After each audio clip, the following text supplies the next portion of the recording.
Good morning, everybody. Welcome to Roosevelt Sunday Sunrise Group of Alcoholics Anonymous. It's customary to open the meeting with the reading of the preamble. Alcoholics Anonymous is a fellowship of people who share their experience, strength, and hope with each other that they may solve their common problem and help others to recover from alcoholism. The only requirement for membership is a desire to stop drinking. There are no dues or fees for AA membership. We are self-supporting through our own contributions. AA is not allied with any sect, denomination, politics, organization, or institution. Does not wish to engage in any controversy, neither endorses nor opposes any causes. Our primary purpose is to stay sober and help other alcoholics to achieve sobriety. This is a closed meeting of Alcoholics Anonymous in support of AA's singleness of purpose. Attendance at closed meetings is limited to persons who have a desire to stop drinking. If you think you have a problem with alcohol, you're welcome to attend this meeting. We ask that you confine your sharing to problems as they relate to alcoholism. Out of courtesy to your fellow members, we ask you to keep your microphone on mute when you are not speaking, and please turn your camera on so we can make a connection during the meeting. My name is Valerie. Now we'll finally get to that. My name is Valerie. I am an alcoholic. Would you please join me in a moment of silent meditation, followed by the serenity prayer?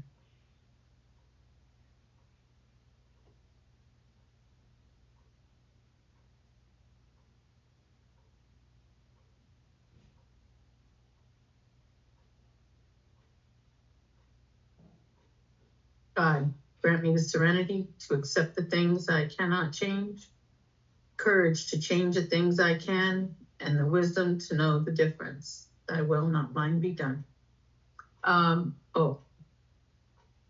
Let's see. Are there any newcomers to Alcoholics Anonymous or anyone counting days? Just come on in, say hello. Just want to get to know you, not to embarrass you. All right. Okay. Let's see. I've asked our friend Adrian to please read how it works. Morning, everybody. My name's Adrian, and I'm an alcoholic, and this is from Chapter 5, How It Works. Rarely have we seen a person fail who has thoroughly followed our path. Those who do not recover are people who cannot or will not completely give themselves to this simple program. Usually men and women who are constitutionally incapable of being honest with themselves. They are such unfortunates. They are not at fault. They seem to have been born that way. They are naturally incapable of grasping and developing a manner of living which demands rigorous honesty. Their chances are less than average. There are those, too, who suffer from grave emotional and mental disorders, but many of them do recover if they have the capacity to be honest. Our stories disclose in a general way what we used to be like, what happened, and what we are like now. If you've decided you want what we have and are willing to go to any length to get it, then you are ready to take certain steps. At some of these we balked. We thought we could find an easier, softer way, but we could not. With all the earnestness at our command, we beg of you to be fearless and thorough from the very start. Some of us have tried to hold on to our old ideas, and the result was nil until we let go absolutely. Remember that we deal with alcohol. Cunning, baffling, powerful. Without help, it is too much for us. But there is one who has all power. That one is God. May you find him now. Half measures availed us nothing. We stood at the turning point. We ask his protection and care with complete abandon. Here are the steps we took, which are suggested as a program of recovery. 1, we admitted we were powerless over alcohol, that our lives had become unmanageable. 2, came to believe that a power greater than ourselves could restore us to sanity. 3, made a decision to turn our will and our lives over to the care of God as we understood him. 4, made a searching and fearless moral inventory of ourselves. 5, admitted to God, to ourselves, and to another human being the exact nature of our wrongs.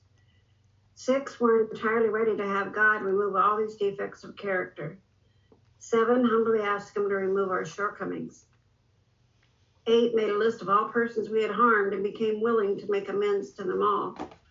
9, made direct amends to such people wherever possible, except when to do so would injure them or others. 10, continued to take personal inventory and when we were wrong, promptly admitted it. 11, sought through prayer and meditation to improve our conscious contact with God as we understood him, praying only for knowledge of his will for us and the power to carry that out. And 12, having had a spiritual awakening as a result of these steps, we tried to carry this message to alcoholics and to practice these principles in all of our affairs. Many of us exclaimed, "What an order, I can't go through with it." Do not be discouraged. No one among us has been able to maintain anything like perfect adherence to these principles. We are not saints. The point is that we are willing to grow along spiritual lines. Principles we have set down are guides to progress. We claim spiritual progress rather than spiritual perfection. Our description of the alcoholic, the chapter to the agnostic, and our personal adventures before and after make clear 3 pertinent ideas. A, that we were alcoholic and could not manage our own lives. B, that probably no human power could have relieved our alcoholism. And C, that God could and would if he were sought. Thank you for letting me be of service. I always forget. Adrian, thank you so much. And Rudy B, please, the daily reflection. I'm Rudy, I'm an alcoholic, and this is the daily reflection for July 7th. And letting go of it. Primarily, fear that we would lose something we already possess or would fail to get something we demanded. Living upon a basis of unsatisfied demands, we were in a state of continued disturbance and frustration. Therefore, no peace was to be had unless we could find a means of reducing these demands. The difference between a demand and a simple request is plain to anyone. That's what from the 12 and 12, page 76. Peace is possible for me only when I let go of my expectations. When I'm trapped in thoughts about what I want and what should be coming to me, I'm in a state of fear or anxious anticipation, and this is not conducive to emotional sobriety. I must surrender over and over to the reality of my dependence on God, but then I find peace, gratitude, and spiritual security. Thank you. Thanks, Rudy. And Vera is going to read our 12 traditions. Good morning, everybody. My name is Vera, and I am an alcoholic. These are our 12 traditions in the Big Book on 562. 1, our common welfare should come first. Personal recovery depends on AA unity. 2, our group's purpose is that there is but one ultimate authority, a loving God as he may express themselves in our group conscience. Our leaders are but trusted servants. 3, the only requirement for membership is a desire to stop drinking. 4, each group should be autonomous except in matters affecting other groups or AA as a whole. 5, each group has but one primary purpose, and that is to carry the message to alcoholics who still suffer. 6, an AA group ought never endorse, finance, or lend the AA name to any related facility or outside enterprise. These problems of money, property, and prestige divert us from our primary purpose. 7, every group ought to be fully self-supporting, declining outside contributions. 8, Alcoholics Anonymous should remain forever non-professional, but our service centers may employ special workers. 9, AA as such ought never be organized, but may create service boards or committees directly responsible to those they serve. 10, Alcoholics Anonymous has no opinion on outside issues, hence the AA name ought never be drawn into public controversy. 11, our public relations policy is based on attraction rather than promotion. We need always maintain personal anonymity at the level of press, radio, and films. And 12, anonymity is the spiritual foundation of all our traditions, ever reminding us to place principles before personalities. All right. Thank you, Vera. I thought I saw Shirley, the secretary, with some announcements. No? Hi, good morning. Yes, good morning, family. My name is Shirley, and I am an alcoholic. And yes, I do have some announcements this morning. Give me 1 second. Here we go. All right. Oh, sorry. All right, July. Today is the 8th. At the Corona group, we have, they They commence live meetings at 6:45 p.m. On the 13th at Hand in Hand, they'll be celebrating their 47th group anniversary. On the 14th at Old Park Slope, Canton, Dylan will be celebrating 5 years. On the 19th at Rosedale Springfield, Dexter will be celebrating 37 years. On the 19th at Queen's Gratitude, Sardi will be celebrating 14 years. On the 27th at the Spruce Group, Roman will be celebrating 9 years. Also on the 27th at Hand in Hand, we got Renee celebrating 3 years, Jody 14, Andy 12, Jasmine 29, and Thomas with 34 years. And at the New York Intergroup Correctional and Treatment Facilities, the committee, they'll be hosting a dinner dance at Antunes, and the tickets are $110. On the 28th at Old Park Slope, Canton, Dave will be celebrating 15 years. On the 28th at Linden St. Albans, Segrid will be celebrating 19 years, Tim with 31. On the 29th at St. Albans, Jay will be celebrating 21 years, Francine 31, Odette 36, and Bourne with 39. Also on the 29th at South Ozone Park, Ray will be celebrating 9 years. Then on the 30th at A Better Way, Alice will be celebrating 7 years. And then on the 31st at Back to Basics, Claire will be celebrating 36 years. This brings me to the end of my announcements. Thank you so much for being able to serve as your secretary this morning. I love you all. Thank you, Val. Thank you, Shirley. Great secretary. So those are announcements for the New York area. Anniversaries being celebrated. And July 27th at 4 p.m., Just Stay Group is celebrating their 11th group anniversary. Deb has info if you're interested. I'm not going to waste any more time because I have been patiently waiting for this lady to come and speak here. Brenda will share for about 35 minutes, and then we'll go around the proverbial room. And come on in, Brenda, please.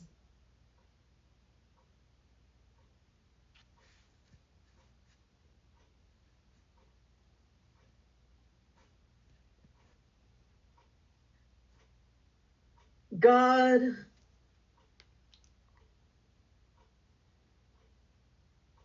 I offer myself to you to build with me, to do with me as you will.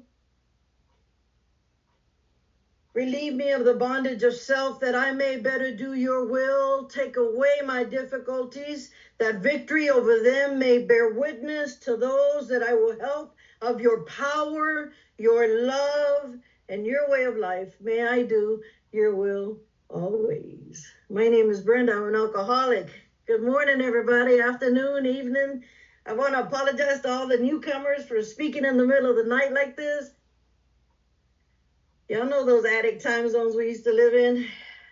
Val, you have been abundantly patient. She reached out, I don't know, I'm embarrassed, a long time ago. And we were only able to get a date today. But as it turns out, Val, today is the day. It's the perfect day. Those of you that know, I've been on a little gratitude tour. On July 3rd, I celebrated my 34 years clean and sober. And for that week, I get around to as many folks as possible. I get around to as many meetings as possible. This is my 10th time speaking in 10 days because God did not give me a timid spirit. God did not give me the gifts and the grace of everything that has happened to me so that I can go home and get well. So I've come all this way. I would have walked to Florida to tell you that I'm not afraid. I'm not afraid of my own life. I'm not afraid of my own joy. I'm not afraid of my own forgiveness. Oh my God, look at me already. Everybody calm the hell down. Are we being recorded, Val? There's no recording. It's your word against mine as to what was shared here today. Listen, all you folks still frowning, turn off your camera and go to page 2. I do not need you right here on page 1. All right? So if you're already unhappy, don't like me, what the fresh hell did they drag in this morning, to go to page 2. Woo! Don't put that in the chat. I don't read it. I don't know where it is. But I stopped listening to what other people had to say about my life a long time ago. I have lived long enough and well enough that there is nobody left to impress. I do want to offer a special hello to folks that are trapped in a car, forced to listen to me this morning. Your blessings will be great. Shirley, girl, shut up. Look at Shirley. She killing that secretary thing. She gave all the announcements for AA. I mean, all of them. That was good, Shirley. And she like in 826 BC and 4700 5011 AD.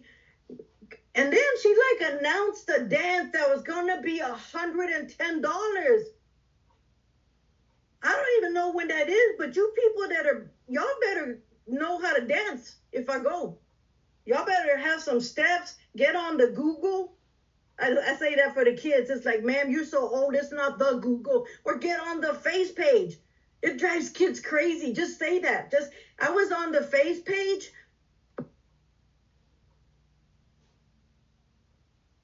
People ask me all the time, Brenda, why the hell are you smiling during the meeting?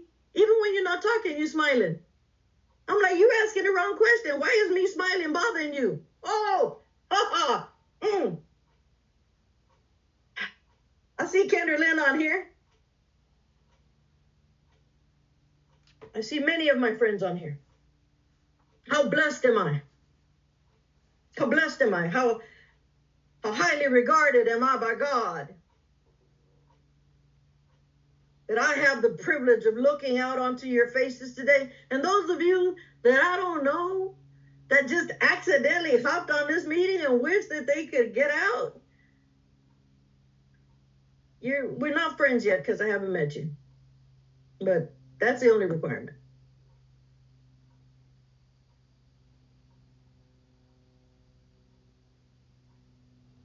There's a teacher that says, my reality is created by my thoughts and affirmed by my behavior. My reality is created by my thoughts and affirmed by my behavior. Another teacher said to me, Brenda, when you're with others, watch your words. When you're by yourself, watch your thoughts. Look, I used to think, I was like, shh, don't tell anybody, right? Like, my alcoholic, even after I got sober, wanted me at all costs to keep secrets. And so I didn't know how to share with people that there was a bunch of voices in my head. One of them was like 4-year-old, and whenever I have a problem, she's like, hey, let's eat cereal and watch cartoons. This is going to be good.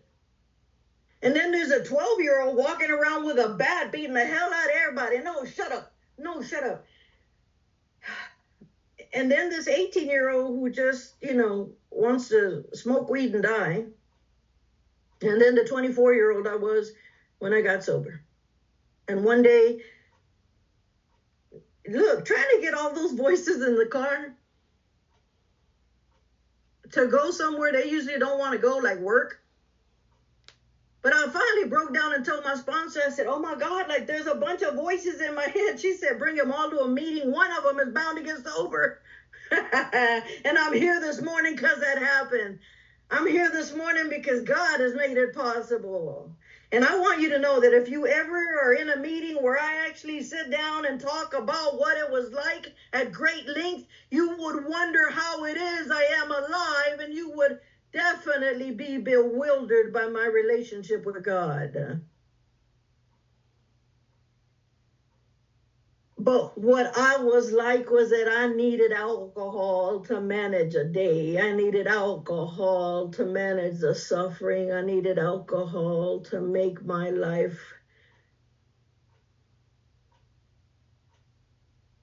worth living. And what happened was you. What happened was this program. And what I'm like today, well, ask anybody. Juicy and delicious. That's what I say to myself every morning in the mirror before I leave. I have a full-length mirror. Most people call that the closet. I call it my staging area.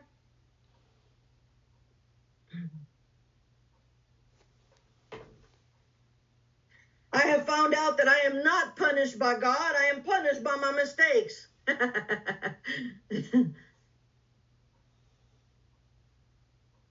A dear friend of mine on here today. And Rico, I want you to know, my friend, that your presence here this morning brings me great joy. And I want to make a promise, and then I promise to get on to the other thing that I'm here to do, but I want to make a promise to everyone on here who knows my name already, to the folks on here with whom I am friends. I'm going to promise you that this year, like 34, like 33, like 32, I am going to do whatever work I come to. I am going to surrender whatever weighs on my heart. I am going to stand in the wind and let all the leaves blow off of who I am. And when I cannot give shade, I will stand in the middle of my own life, look at you right now and say, I am still a tree. I promise to remind you that it is the same distance to the new shore as it is to the old shore. I've had a consistent problem in Alcoholics Anonymous, and that's usually that my thinking is backwards, especially when I was new, but also yesterday. Part of my disease says to me, well, I would be happy if only I had that job. I would be like free and joyous and stuff if I had that money. If I had friends, if I had a good family, if only I had those things. And when I came to Alcoholics Anonymous, they said to me, if you will stop drinking, you will feel better.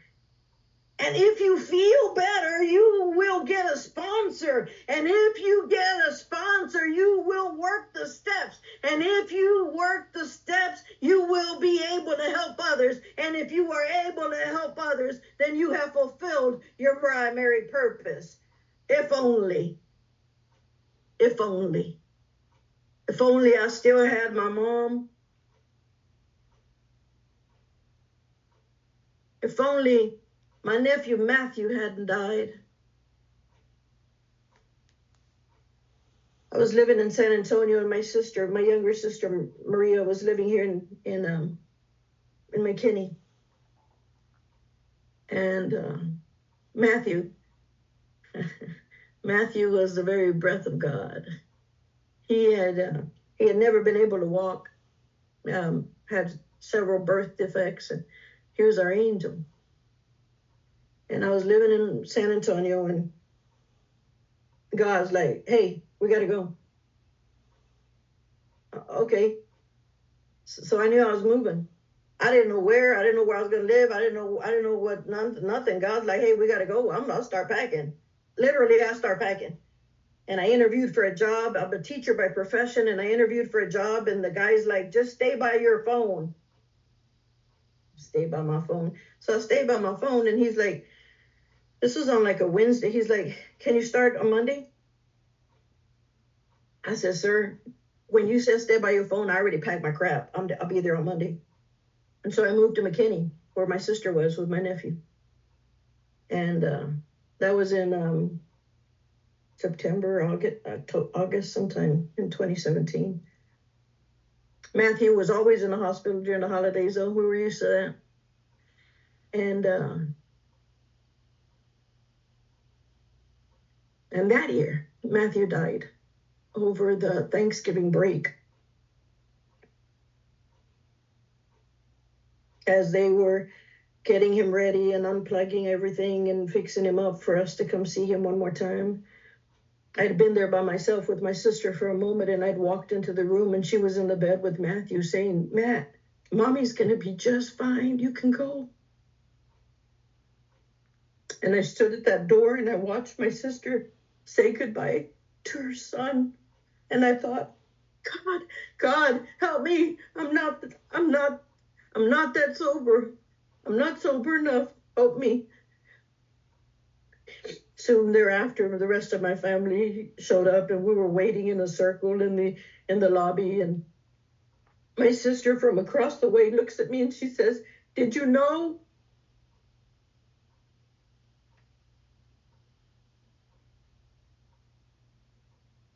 I said, "Yes."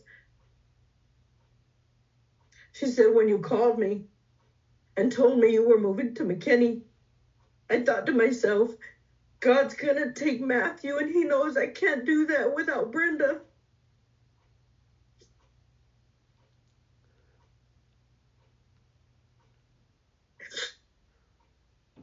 If only Matthew were here, if only that hadn't broken, if only. But I came today to tell you I had that backwards. I could have all the things I wanted in my life, not if only, but only if.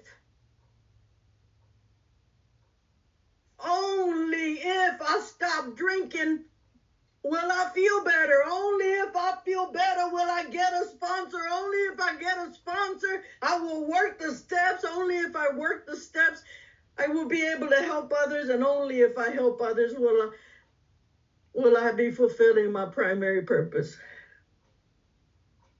Only if.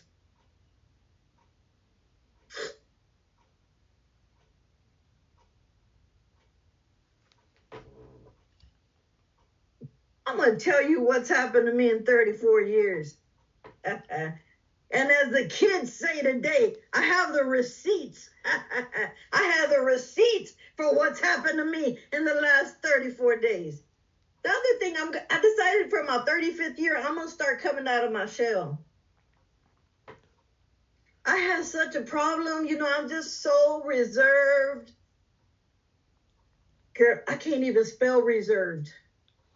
That whole thing where it said, don't put your light under a bushel. No problem. I'll put my light under the bushel one day and the bushel caught fire. I teach 12-year-olds. Why? Because I was drinking at 12-year-olds. When I was 12-year-old, I was drinking by then. And when they hired me to be a teacher to 12-year-olds, it was kind of the first time I was seeing the information myself.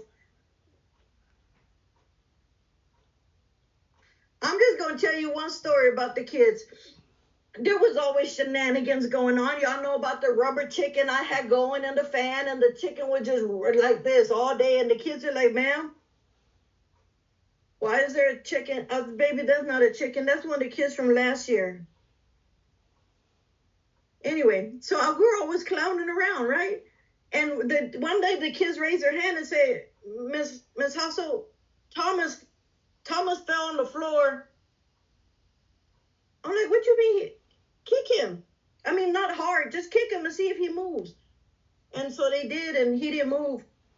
Well, come to find out, it was an actual medical emergency. He had some sort of seizure or something. They called his mom. The ambulance came, all of that. Later on that day, Thomas comes waltzing back in my room.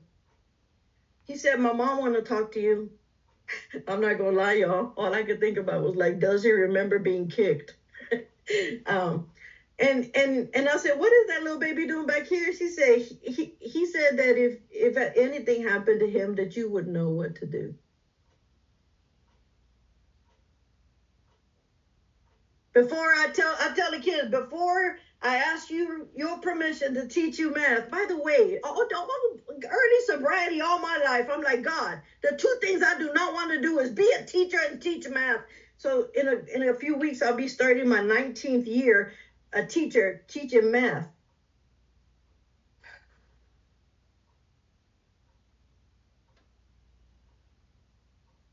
I think about that, but at least I didn't say something like, "Dear God, don't let me be a stripper." I'm not at all offended that this is the first time some of y'all have laughed this morning, okay? I mean, I'm watching y'all. I'm taking the temperature of the room. Let's see, who is this down here? Matthew, I see you, darling. That's the first time you've laughed this morning. The stripper joke. Thanks. All right. So, 34 years. Where God introduced me to enough grace to turn all my if onlys to my only ifs. And it says, Brenda, if you are painstaking,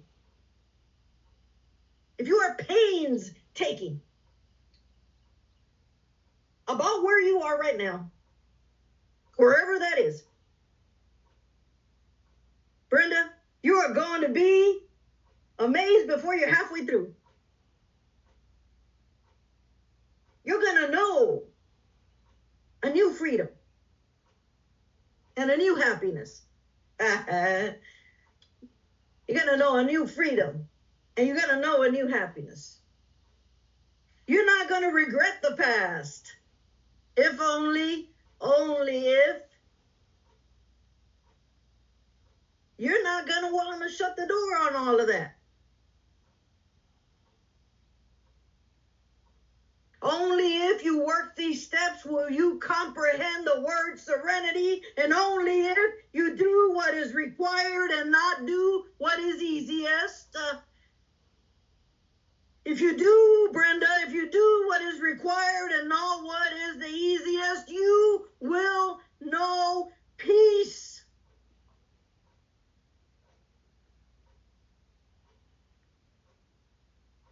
The experiences that you have had, by the way, any growth, any love, any hope, any joy that I have in my life has come as a direct result of the experiences I have consented to. There was a alcohol and drug commercial back when Jesus was little. I mean, it's been a minute. And the caption for the commercial says, "You know what happened to you if you drink and do drugs?"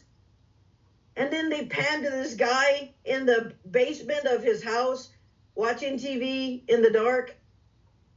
And the commercial said, "You know what happened to you if you drink and do drugs?" Nothing.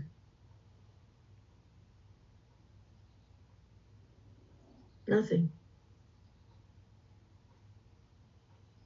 My experience can benefit others.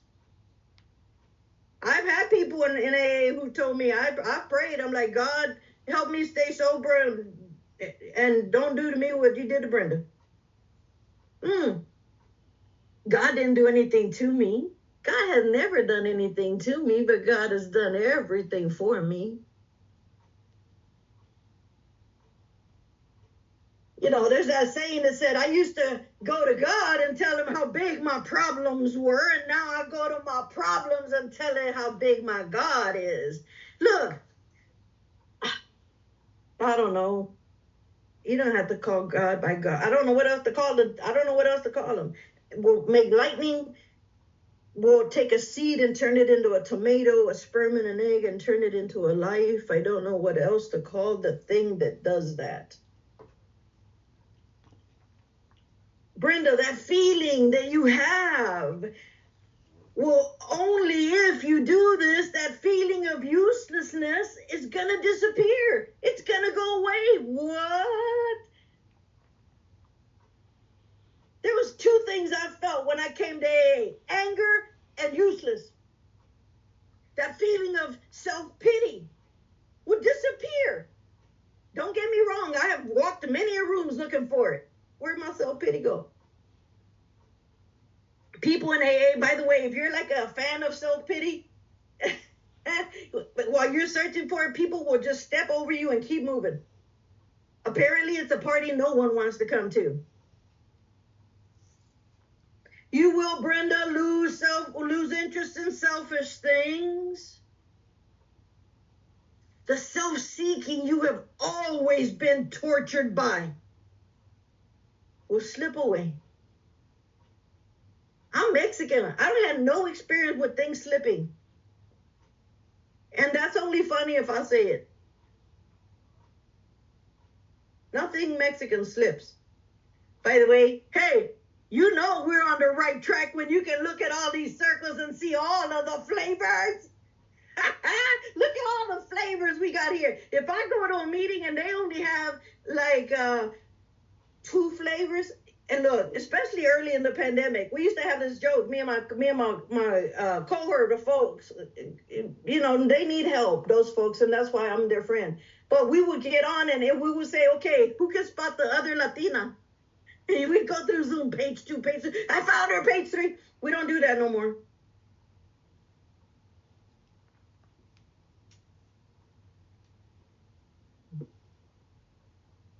My whole attitude and outlook upon life has been changed. When you get something good, I don't think you got mine. I think you got yours. And my whole attitude and outlook has changed that I am so abundantly happy for you. Look, people send me everything from everywhere. I collect bookmarks, which I absolutely love. I love flowers. I love very nice pens so that I can pencil my truth and pen write my truth. I love all that stuff. And people will send me pictures, and they're over in Indonesia. And I'm like, somebody just sent me a thing and said, I'm leaving tomorrow from Indonesia. And I said, if you can do one thing for me while you're there, will you walk to the water's edge, please, on my behalf? Walk to the water's edge on my behalf and tell God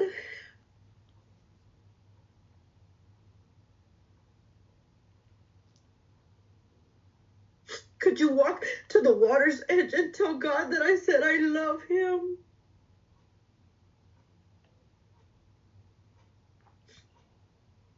He sent me back a picture.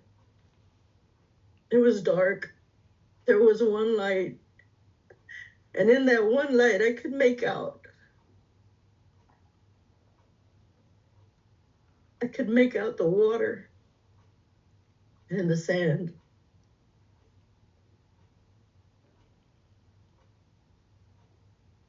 Some people going to Vancouver. Some people, they go over, across the pond. Some people send me pictures of their trees in North Carolina. So apparently I'm not going anywhere, but I can really relish in the pictures of everybody else who is. But because my whole attitude and outlook upon life has changed, I am as happy that you are standing in those holy places as if I was.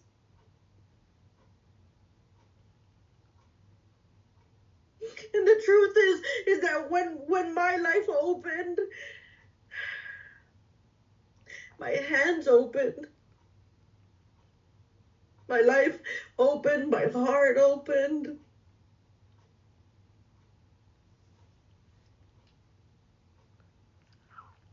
The fear of people has left me.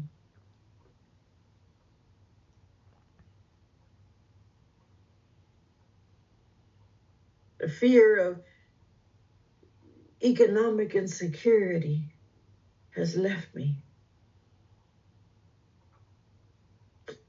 One of my big if onlys had to do with money. Because I somehow was trying to figure out how to get enough money so that I didn't need God anymore.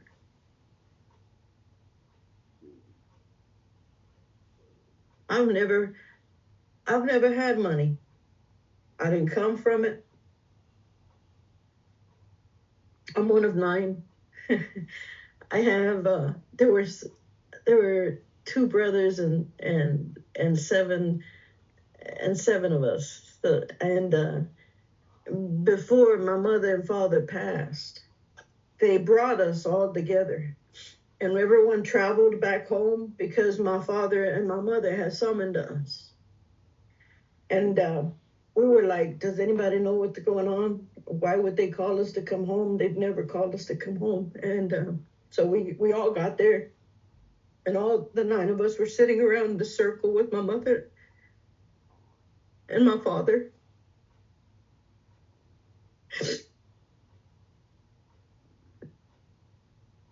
They called us together.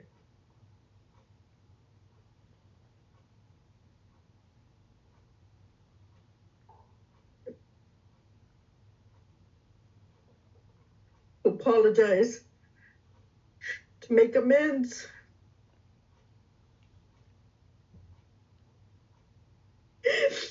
For the fact that they had brought us into the world without enough money to give us the things we wanted.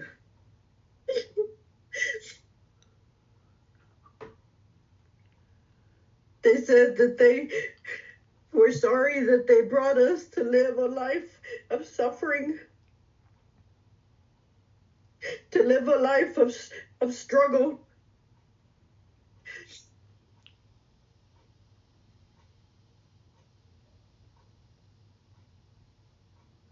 So those of you that are gonna be sober and gonna do the steps, if only you have enough money, I want you to know that God made me the kind of person that didn't need money to be okay and then didn't give me any. It works out. Apparently it's in your bank account. I don't have a problem with that. The thing about money is that it always finds its place where it's needed.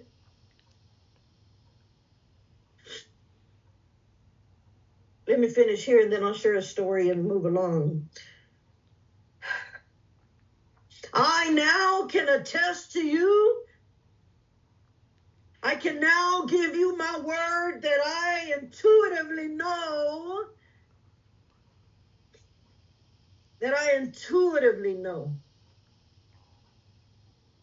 How to bring God into the things that used to baffle me. I intuitively know to reach for hope. I intuitively know to reach for love. I intuitively know to reach for forgiveness. And that's suddenly. That's one of my favorite words. Suddenly. That means I didn't have time to plan. That means I didn't have time to review the process. That means I didn't have time to consent. That means I didn't have time to reject. That means I didn't have suddenly, I will realize that God is doing, not God has done, not God will do, but that God is doing for me the things that I cannot still to this day do for myself. God is doing. People call me and say, how are you? I'm like, I'm good. God is doing. I want to miss y'all. I've enjoyed being on this little gratitude tour. I prayed for the hearts of those that have misjudged my intentions.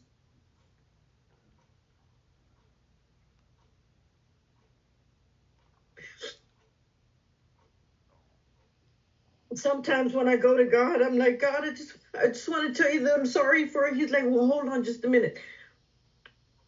Did you see the sunrise, Brenda? And I'm like, God, you know me better. I ain't been in no sunrise. I'm a huge fan of the sunsets, but the sunrise, that's for other people.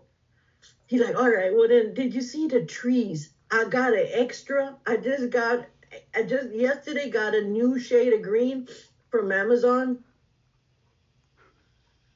And I painted that tree out behind your house. I painted it with a special kind of green. Did you see it?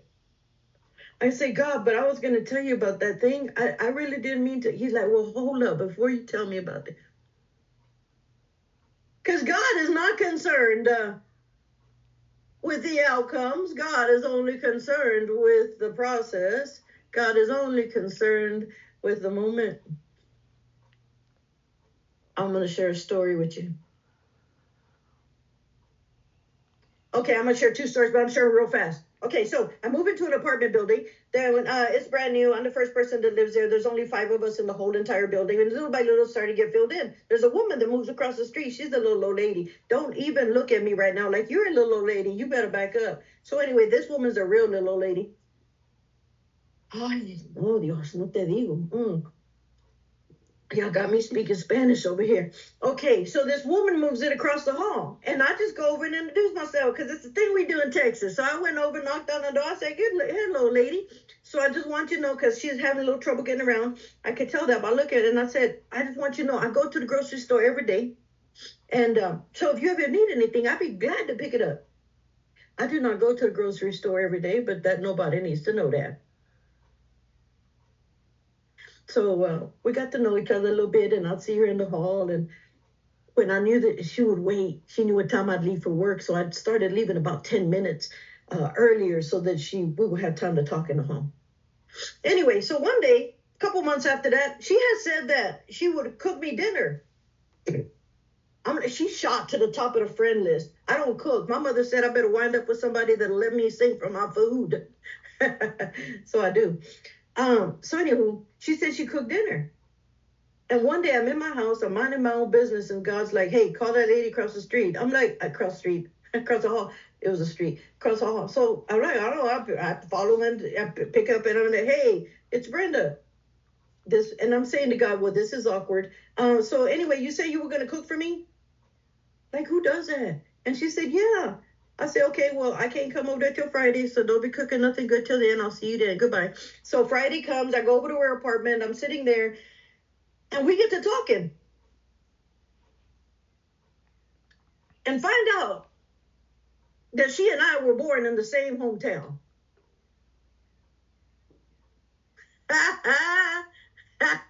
And we find out that we know the names of all the streets, and we find out we used to eat ice cream in the same spot. I don't need that from y'all. It's part of my health plan.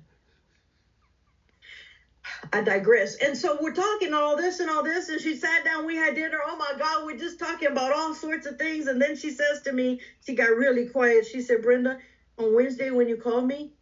I said, yes. She said, I was standing in the kitchen with a knife on my wrist.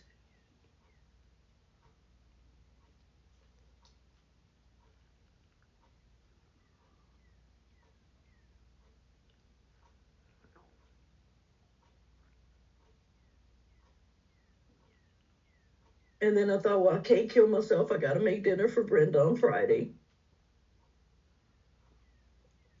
And I said to her, I said,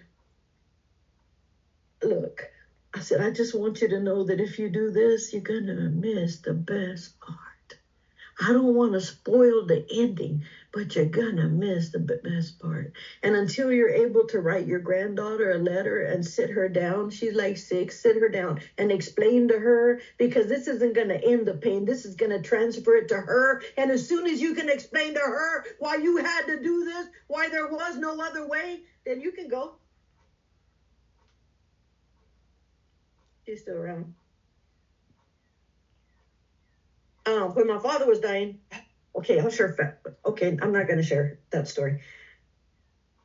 I'm going to not share that story. Thank you. I am better for it. I am better because you were here. Because you find some value in our conversations and in our relationships. And I pray that all of God's abundance is mine. I pray that all of God's abundance is yours. I pray that all of God's abundance is with us all, this God, or something better. Thank you. That's it.